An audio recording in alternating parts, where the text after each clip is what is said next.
So we're like in a canyon. This is just absolutely breathtaking. I've never in my life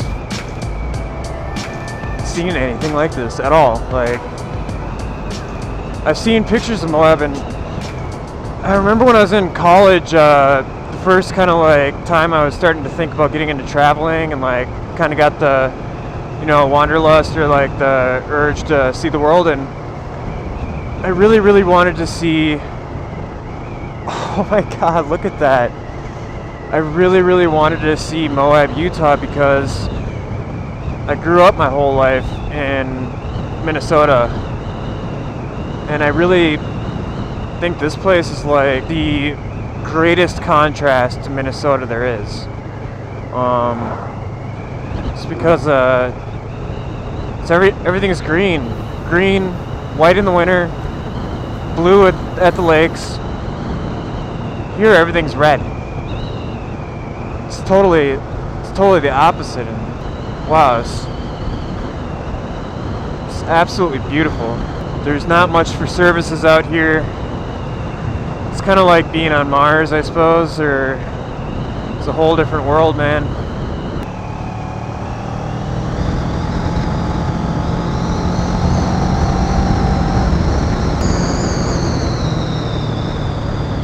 God, it's crazy to see like this green. It's bizarre. Beautiful big trees surrounded by a barren desert. It's irrigation for you. Another thing that's on my mind, it's so crazy, like I was in Minnesota 2 days ago. 2 days ago I was in Minnesota. Look how perfectly flat that is. That's amazing up there. I'm having a hard time even processing like that I'm actually here, that I'm seeing this. This is such a crazy place, and oh, to be riding a motorcycle while I'm doing this. Life is good. Oh yeah.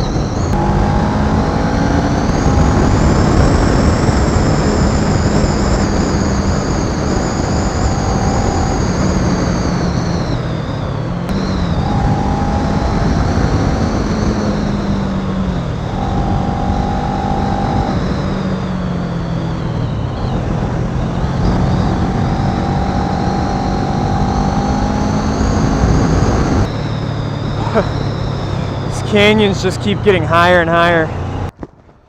Arches National Park. Place I've been wanting to go for a very, very long time. Miraculously, this Minnesota boy has made it all the way to the desert. This is kind of this is kind of blowing my mind. This is way different than anything I'm used to at all. I've never seen anything like this. It's absolutely fantastic. So, just gonna bring you guys along with for the hopefully not too congested, because it says it's a slow congested area, ride through Arches National Park. Yeah, so I'm gonna go to the Devil's Garden at the very end here, and then kind of after I've driven through the whole park and kind of got a quick look at everything, go back without the GoPro on and actually do some hiking and get some DSLR footage of the park. So the GoPro is a nice thing to help viewers, you know, get a good perspective of what an area is like, because it gives you that fisheye lens so that you're able to scroll your eyes within the picture like you would normally if you were there.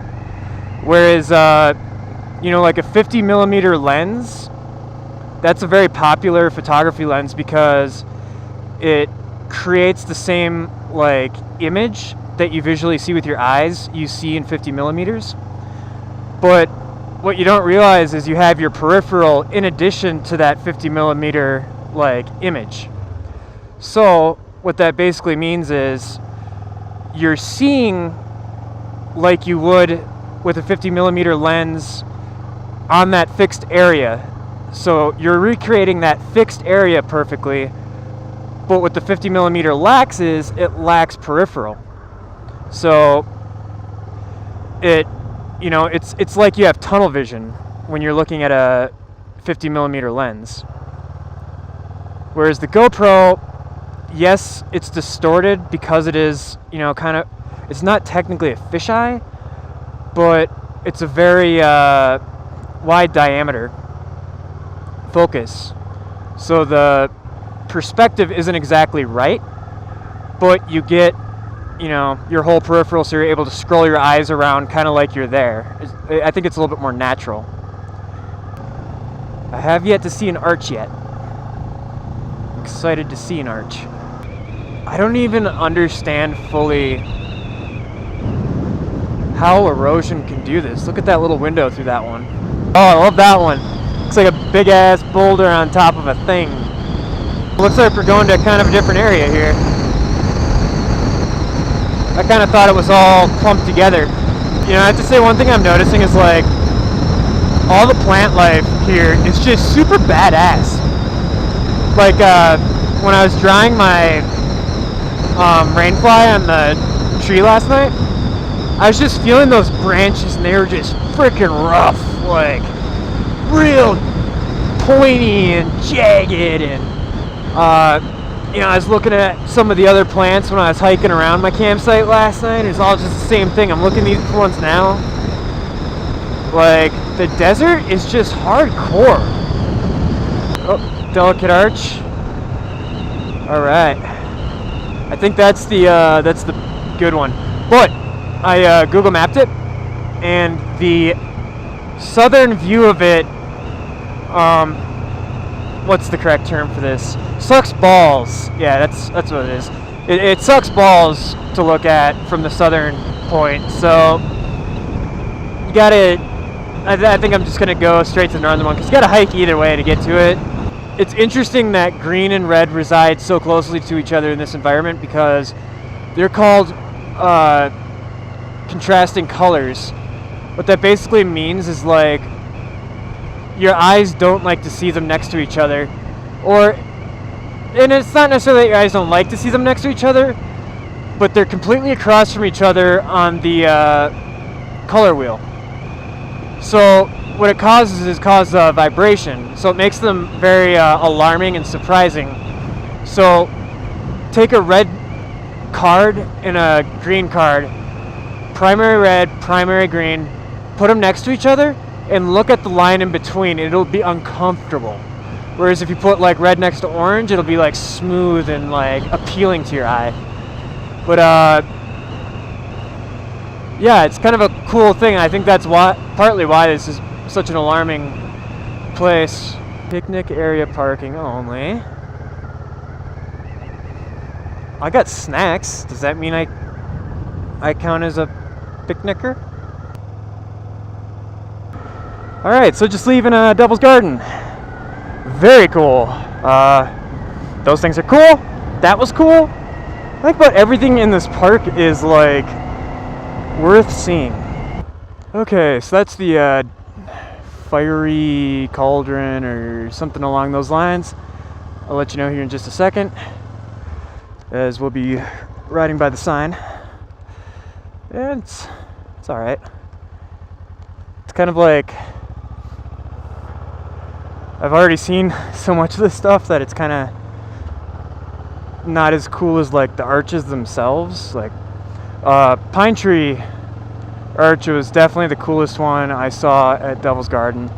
But what that fiery cauldron or whatever the hell it is, right back here, the cool thing about it though is because there's divots that the sun never gets to, it stays relatively cool inside of it. So at a certain time of day when the heat hits the outside and mixes with that cold air rising from the inside, it creates a really cool like like fire, like that, like the heat wave you see above fire, kind of. Let's try to get to the delicate arch. I feel like when you talk about delicate arch, you have to talk about it in a delicate tone. Oh, sorry, I just broke my own rule. Delicate arch is our next stop. Okay, so that's where Delicate Arch is. Well, that was a lot more than I thought I was getting into.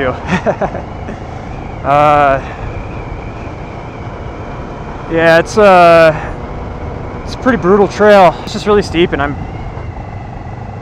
not used to this desert. But no, it was totally worth it. The signs will really try to talk you out of it being like advanced trail, very difficult, but it's such an iconic thing, you gotta do it. I'd highly recommend doing that hike. Bring lots of water though. Holy shit, bring lots of water. It's gonna be hot as hell up there.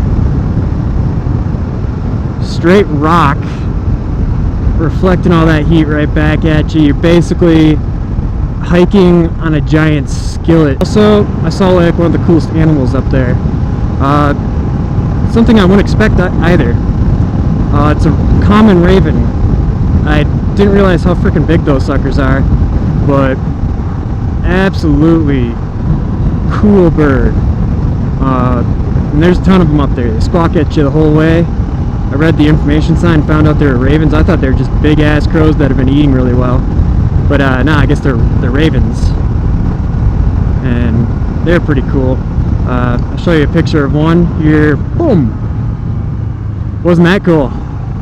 Made a picture appear with my hands.